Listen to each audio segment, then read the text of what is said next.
আজকে জামাতের আমির হিসাবে এখানে কথা বলতে আসিনি। আমি এসেছি বাংলাদেশের 18 কোটি মানুষের একজন হয়ে কথা বলতে। আমি শিশুদের বন্ধু, আমি যুবকদের ভাই,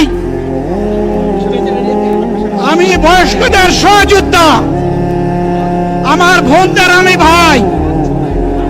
সুতরাং তাদের মুক্তির জন্যই আমি দায়িত্ব নিয়ে আজকে এখানে দাঁড়িয়েছিলাম।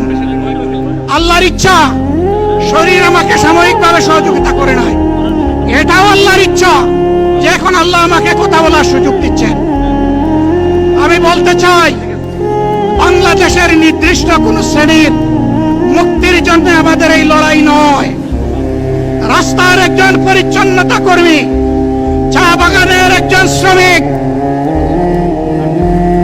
রক্ত পানি করে ঘাম জড়ানো আমার একজন রিক্সা চালক ভাই মাঠে ময়দানে বাংলাদেশের মানুষের মুখে যারা এক মুঠো ভাত তুলে দিতে চায়, আমার সেই কৃষক বন্ধুটি, আমি তাদের